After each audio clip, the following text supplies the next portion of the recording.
Washington County men accused in a $2 million crypto scheme. Grief and a near-death experience galvanized a Kanab native. And Kevin Costner's Horizon, an American saga, opens opportunities. You're watching St. George News at 5. Good afternoon, I'm Monica McLaughlin. Two men from Washington County, 52-year-old Brian Gary Sewell and 57-year-old Keen Lee Ellsworth, have been indicted for running an unlicensed money transfer scheme to convert bulk cash into cryptocurrency. Sewell faces a second indictment for allegedly defrauding investors out of over $2.5 million by lying about his qualifications and promising high returns. Sewell and Ellsworth allegedly managed an unlicensed business to transfer over $2.6 million. Sewell further used fraudulent information on mortgage applications, causing losses covered by the government. Sewell has been arrested, and Ellsworth is scheduled to appear in court next week. Liliana Rogers lost her father to cancer at age 16, a profound loss that inspired her to help others cope with grief. Here's Bridger Palmer for the full story. Utah Tech graduate Liliana Rogers lost her father to cancer when she was just 16. She experienced intense grief, but felt like there was no resources available to help her. She battled to get through the end of high school. While there, another tragedy struck. She encountered severe health challenges, including emergency surgery for a peptic ulcer. Eventually, she was diagnosed with Graves' disease, which led to a thyroidectomy. Despite these setbacks, and with the help of supportive mentors, she managed to complete her degree in psychology. She is now working towards becoming a licensed therapist with the goal of establishing a community resource center down in southern Utah. Her focus will be on creating a supportive environment where individuals can find the help that they need. Thanks, Bridger. Kevin Costner's series of films shot in southern Utah is leaving a big impact on the local community by offering students hands-on set experience and boosting the local economy. We'll go to Stephanie DeGraw with the details. Kevin Costner's Horizon, an American saga, shot in southern Utah, is leaving more than hoof prints on the red rocks. It's giving local film students practical experience. Greater Zion Convention and Tourism Sales and Events Manager Joyce Kelly said the movies are providing a unique experience for film students at Utah Tech University and Dixie Applied Technology.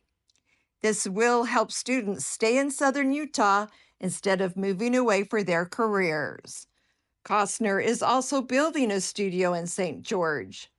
The first of 4 films will be released on June 28th. Thanks, Stephanie.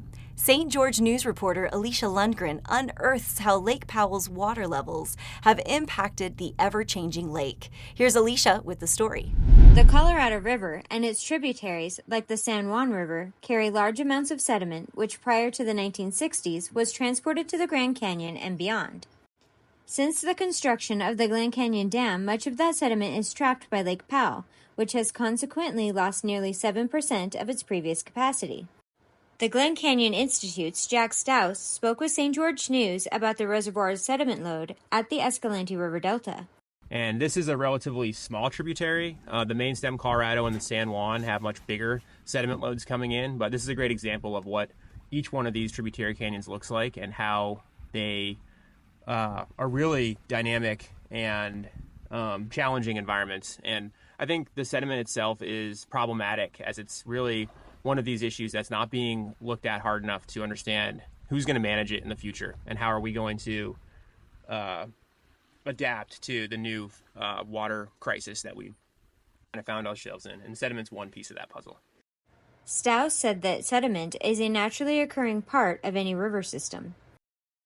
In the side canyons, it's a lot sandier, so it flushes out quicker with flash floods. But in the main stems, it's a much more thick, almost mud-like, and it gets stuck. So it creates these big, sometimes up to 150-foot walls of different clays, muds, sands, and gravels that layer over time and kind of tell us the history of the river and reservoir, really. But when they don't mobilize, then that stuff gets stuck, and it creates an unnaturalized system and is problematic for the sake of the reservoir's capacity, but also for the sake of these environments.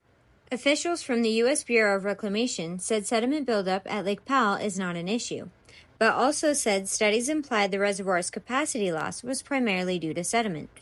Sediment movement through the Colorado River system varies by canyon and season based on various factors, such as the spring runoff. In some areas, Stow-said delta formations will be downcut by water flows while becoming part of the environment in others. Thanks, Alicia. Artist Megan Shugard, inspired by individuals who transform life's challenges into art, embodies this spirit through her journey of resilience and creativity. Here's Jessie Bang for more on this artist.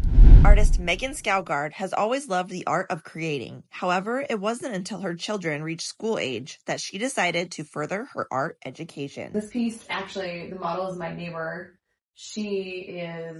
Her son was nonverbal autistic, and her husband was diagnosed with, he would get seizures all the time. And so, he'd be in the bath and have a seizure, or, she was just dealing with a lot. And as I was putting together my thesis for school, I was, drawing off of the inspiration of, that type of a theme of, resilience and, peace and, finding peace no matter what the situation was.